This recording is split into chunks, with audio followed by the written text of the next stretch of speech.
Chapter 26. "We're going to get you at lunch, chuckers," Robbie whispered as Bradley returned to class. "You're late," said Mrs. Epple. He sat at his desk, last seat, last row, and looked at the chart on the wall next to him. Of course there were no gold stars next to his name. He had already done 3 things wrong. First, he had knocked over a girl and made her cry. Second, he was late getting back to class. And third, worst of all, his name was Bradley Chalkers. And as long as his name was Bradley Chalkers, he'd never get a gold star. They don't give gold stars to monsters. They beat up monsters. He looked around at Jeff, Robbie, Russell, and Brian. He had to concentrate very hard to keep from crying. The worst part wasn't getting beat up.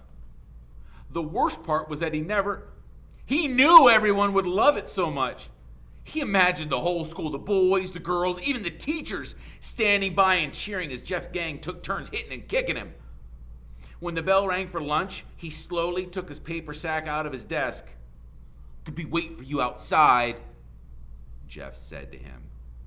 Bradley watched him walk out the door, and he walked slowly toward the front of the room. Then suddenly dashed out of the door and into the hall. "Bradley, you come back here!" Mrs. Epple yelled. He just kept running. So what if he got in trouble? What difference did it make? He pulled on the door to the library. It wouldn't budge. The library was closed during lunch. He tried to think of somewhere else he'd be safe. "There he is," said Doug, stepping out of the auditorium. Bradley turned and started running back the way he came. He rounded a corner, then he stopped.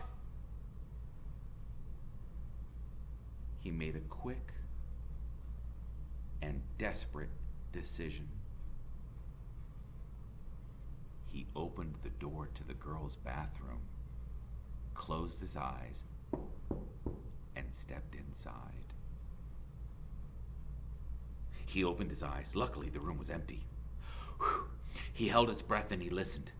Nothing could be worse than being beaten up inside the girls' bathroom. They'd probably stick my head in the toilet, he thought. He waited. He didn't hear anything. He looked around. The floor and the bottom half of the walls were covered with green tile. There were 2 white sinks and a paper towel dispenser. There were 3 toilets and 3 separate stalls. Each stall had a door. It looked very much like the boys' bathroom. Girl toilets appeared to be the same as boy toilets. He's disappointed. He couldn't risk going back out into the hall. He leaned against one of the stalls, reached into his brown paper sack, took out his roast beef sandwich. Somebody was opening up the door. He quickly put the sandwich back into the bag and hopped onto the stall, closing the door behind him. He stood on the toilet so his feet couldn't be seen. He listened. He heard a person walk across the tiled floor and enter the stall next to him. He covered his mouth with his hands as he heard some familiar but very private sounds. At last, the toilet flushed, and he heard the person zip her pants and walk across to the sink. He heard the sound of running water, and then a paper towel pulled down from the dispenser. Finally, the bathroom door opened and shut. He exhaled, hopped off the toilet, stepped down to the stall, and he froze! 2 girls were staring at him. One was the girl who had used the toilet next to him. The other had just entered. He wondered which was which. Then he heard the loudest scream he'd ever heard in his whole life. Well, that answered that question.